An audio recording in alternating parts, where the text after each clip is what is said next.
معجزات عددی قرآن کریم.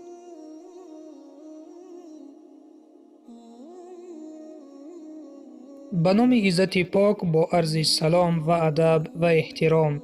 هیچ شبهه‌ای نیست در معجزه بودن قرآن، نه تنها در معنی آیتها، حتی در رقم سوره و آیتها و عدد حرفها هم معجزه بسیار است. معجزه نوبتی را به شما بیان می‌کنیم. در قرآن کریم یک آیت است که درباره جمع کردن قرآن در آن سخن می‌رود.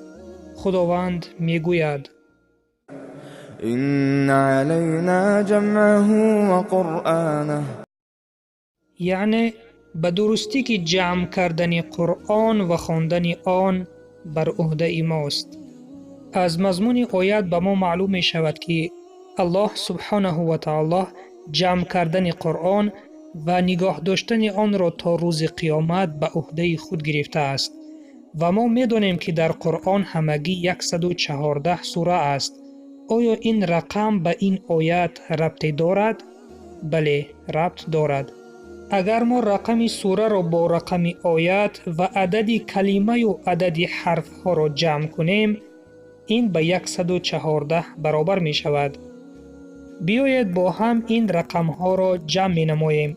رقم سوره 75، رقم آیت 17، عدد کلمه های این آیت 5 و عدد حرف های این آیت 17 که در مجموع این به 114 برابر می باشد که عدد سوره های قرآن هم 114 است.